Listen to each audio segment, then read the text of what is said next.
a importância da família na Bíblia. E quantas histórias poderíamos contar? Quantas histórias poderíamos contar? E a última história que eu vou contar não está na Bíblia, mas foi verdadeira. Hoje caiu, tem pessoas em português aqui, não tem mais história e história. Antigamente tinha história, né? Com E era um conto, né? E história com H era... Agora caiu essa regra, né? Pelo contexto você... Ali, complicou mais ainda. Está superando um tempo, né? Mas tudo bem. Vamos lá. Por isso a gente não fala português, gente. A gente fala brasileiro, sabia disso? Você vai em Portugal, você fala um palavrão, você pensa que está falando sem saber. Né? Mas é que eu falo, né? Vou contar uma história. Vocês já ouviram essa história? Pode tocar uma musiquinha de Nossa Senhora aí. Vocês já ouviram essa história? Eu queria contar uma história de família também. De um menino que tinha 12 anos de idade, sofreu um acidente grave. Ele levou uma pancada na região dos rins, no bexiga. Foi internado 13 vezes no Hospital do Rio de Janeiro, no Seguro do Estado. Operado 11 vezes. Passou 3 natais no hospital, 3 anos seguintes, aniversário de 15 anos. E quando ele estava no hospital, ele sempre ouvia uma música que ele nem sabia que era Ave Maria. Ouvia uma música. E chorava muito. Como se visse alguém do lado dele. Só que ele não sabia que aquela música era Ave Maria, Schubert.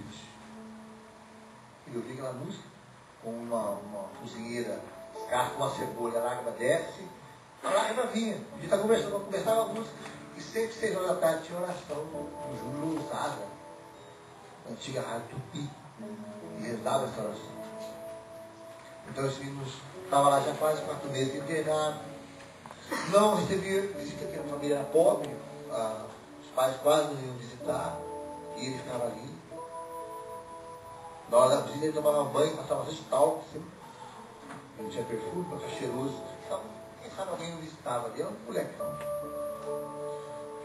E muito sofrimento, muito sofrimento.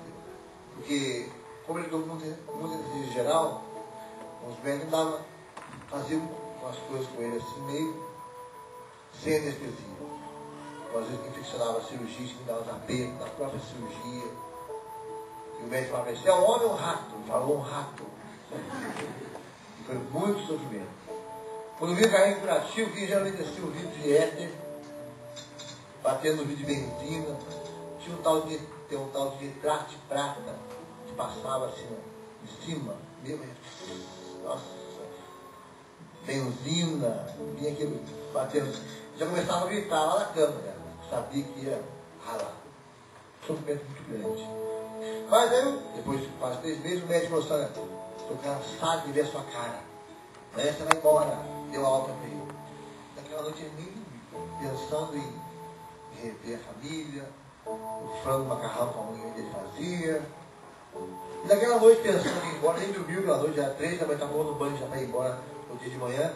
Ele era menor de idade, a gente estava falando, era de menor, né? É outro, igual não se dou.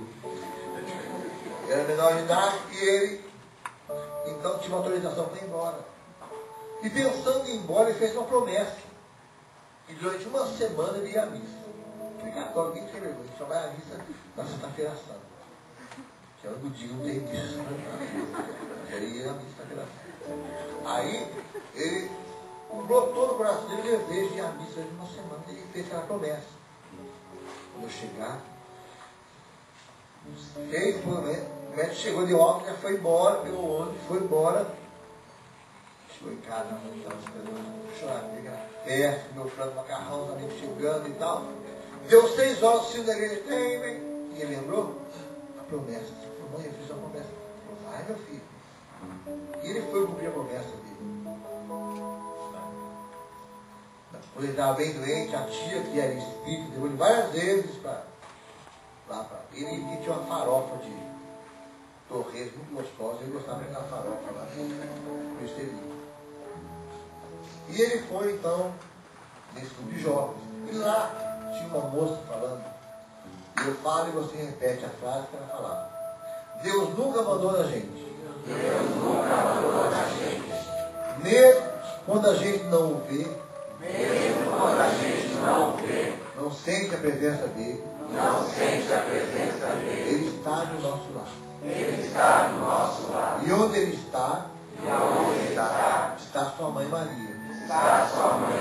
Maria e Jesus estão sempre conosco. Jesus e Maria nos acompanham a todo momento.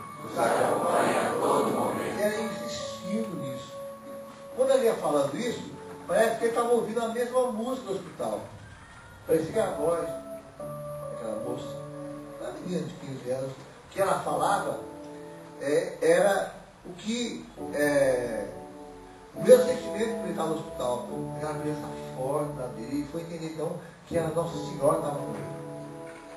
Foi parecer uma heresia, mas esse menino conheceu primeiro Nossa Senhora, e Nossa Senhora apresentou a Jesus. Ele começou a chorar de novo. O mesmo choro do hospital. Ele estava descobrindo naquele momento quem é que estava com ele no hospital.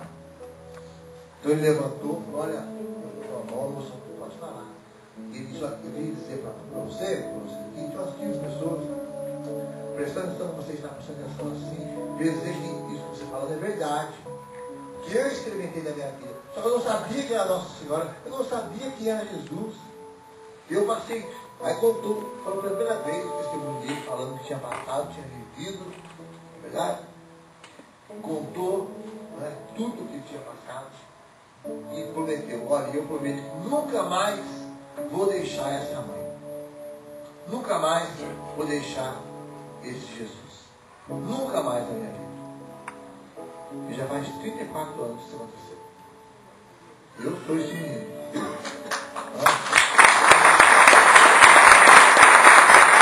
Eu não estou compartilhando com vocês no final de semana. Eu não aprendi livro.